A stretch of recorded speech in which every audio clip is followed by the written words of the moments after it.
सास की सोच। गौतम, जा अपनी जोरू को बोल, अभी थोड़ी देर में तैयार होकर नीचे आ जाना। वैसे भी सारे मेहमान आ चुके हैं। जी माँ। अरे गौतम की माँ, कब मिला रही हो अपनी बहू से? मैंने तो उसकी सुंदरता के बड़े चर्चे सुने हैं। आज हम भी तो देखे कितनी सुंदर है। वैसे मेरी बहू से तो कम ही होगी। काकी, भाभी इतनी सुंदर है ना कि हमको डर है कहीं किसी की बुरी नजर ना लग जाए। देखते हैं कितनी सुंदर है। अरे आप चुप कर और देख अपनी भाभी को, तैयार हुई या नहीं। अरे लो, भाभी आ गई। अरे कितनी सुंदर है, इसके चेहरे पे तो चांद सी चमक है। सुन रिमझिम, क्या नाम है तेरी भाभी का? सही पहचाना आपने, चांदनी है मेरी भाभी का नाम। क्या हुआ काकी, मुंह से बाहर शब्द नहीं निकल रहे? या चांदनी भाभी की चांद सी सुंदरता ने आपका मुंह बंद करवा दिया? हाँ, सुंदर तो है, पर सुंदरता से क्या होता है? लड़की में गुण भी तो होने चाहिए। मेरी बहू में सुंदरता के साथ साथ संस्कार भी है। अरे वाह गौतम, सच्ची में तुम्हारी बीवी बहुत सुंदर है। हाँ, एकदम चांद जैसे अलग चमक रही है तुम्हारी बीवी इस पूरी पार्टी में। बात तो तुम एकदम सही कह रहे हो। इस भीड़ में भी सबसे अलग चमक रही है मेरी चांदनी। आज इस पार्टी में तुम्हारी बीवी की सुंदरता ने 4 चांद लगा दिया है। कुछ दिनों बाद जब गौतम की माँ आस पड़ोस की औरतों से गप्पे मार रही होती है। माँ जी, मेरी माँ की तबीयत थोड़ी खराब है, आप इजाजत दो तो क्या मैं और गौतम एक बार वहाँ हो आए? हाँ हाँ बहू, ठीक है। जब शाम को गौतम काम से आ जाए तो अपने मायके हो आना। ये क्या, उसने बोला और तुमने जाने दिया? हाँ, अभी उसने बताया तो सही, उसकी माँ की तबीयत खराब है। लेकिन तुमने जाने क्यों दिया? तुम्हें मना कर देना चाहिए था। लेकिन क्यों? अरे तुम्हारी बहू को अभी शादी किए थोड़े ही दिन हुए हैं और वो अपने मायके जा रही है। अरे घूमने थोड़ी ना जा रही है, वो अपनी माँ को देखने जा रही है। अरे कुछ नहीं जानती, बहुत भोली हो। ये बहुएं बस बहाने बनाती हैं अपने मायके जाने के लिए। मैं तो कहती हूँ तुम अपनी बहू पे थोड़ा ध्यान दो। एक तो तुम्हारी बहू रूप की सुंदर है, कहीं तुम्हारे बेटे को बहला फुसला ना दे। अरे लेकिन वो ऐसा क्यों करेगी? और वैसे भी वो ऐसी नहीं है, वो मेरा बहुत ध्यान रखती है।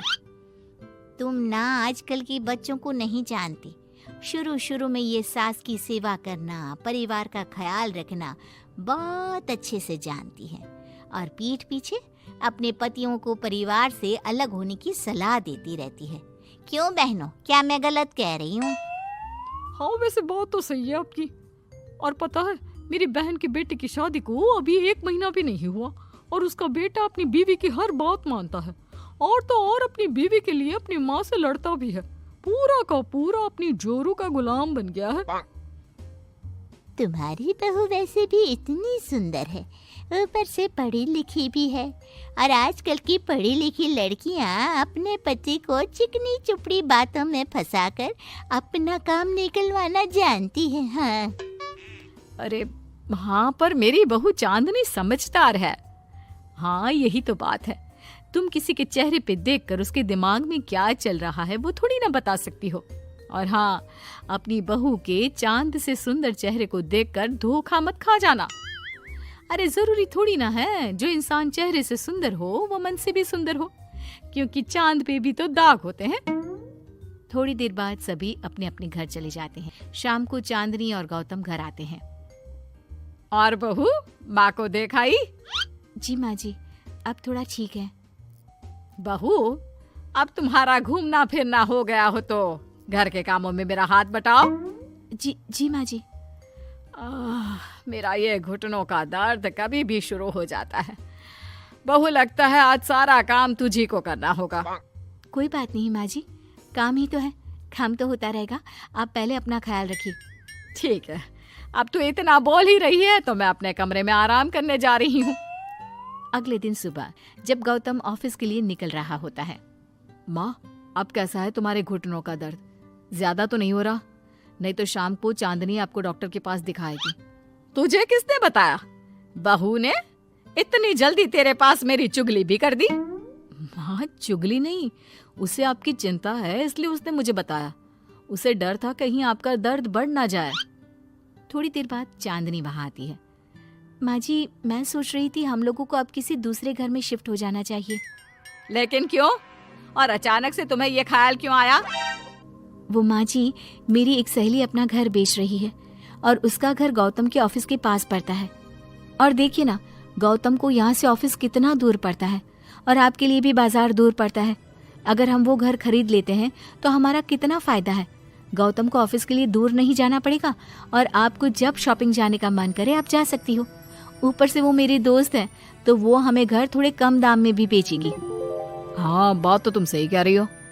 कोई जरूरत नहीं है घर बदलने की। और तू क्या अपनी बीवी के हाँ में हाँ मिला रहा है? लेकिन माँ, मैंने एक बार बोल दिया ना, तो बस अब इसके बारे में कोई बात नहीं होगी। और ये कहते हुए वो अपने कमरे में चली जाती है। चांदनी भी उनके पीछे पीछे चली जाती है। क्या हुआ माँ जी? मैं कुछ दिनों से देख रही हूँ आप कुछ अजीब सा बर्ताव कर रही हैं। क्या अजीब सा? ऐसा ही तो करती हूँ। अगर तू मुझसे घर के बारे में बात करने आई है तो पहले ही कह देती हूँ, बिल्कुल नहीं।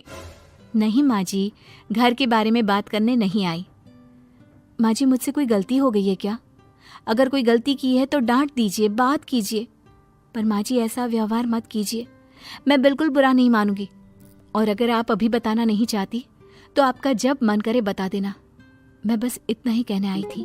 कहीं मैं आस पड़ोस की औरतों की बातों में आके अपनी बहू के साथ गलत तो नहीं कर रही? और वैसे भी वो सही तो बोल रही थी। उसने मेरे और गौतम के बारे में ही तो सोचा। वो हमारे बारे में इतना सोच रही है और मैं दूसरों की बातों में आकर उस पर शक कर रही हूँ। कुछ दिनों बाद काकी गौतम के घर गौतम की माँ से मिलने आती है। और गौतम की माँ, कैसी हो?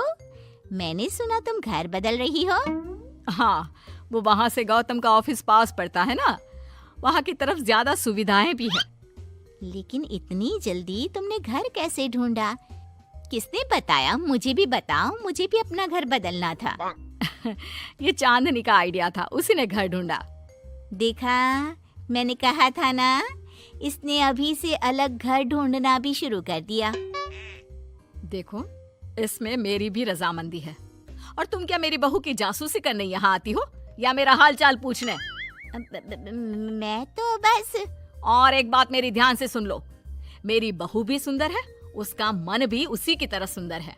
और एक बात, चांद में दाग जरूर होते हैं, पर जिस तरह आसमान के सभी तारे मिलकर चांद जैसी चमक नहीं दे सकते, उसी तरह मेरी बहू चांदनी की सुंदरता और खूबियों की बराबरी तुम्हारी या और किसी की बहू नहीं कर सकती। कहने की जरूरत नहीं। काकी कोई भी जवाब दिए बिना चुपचाप वहां से उठकर चली जाती है।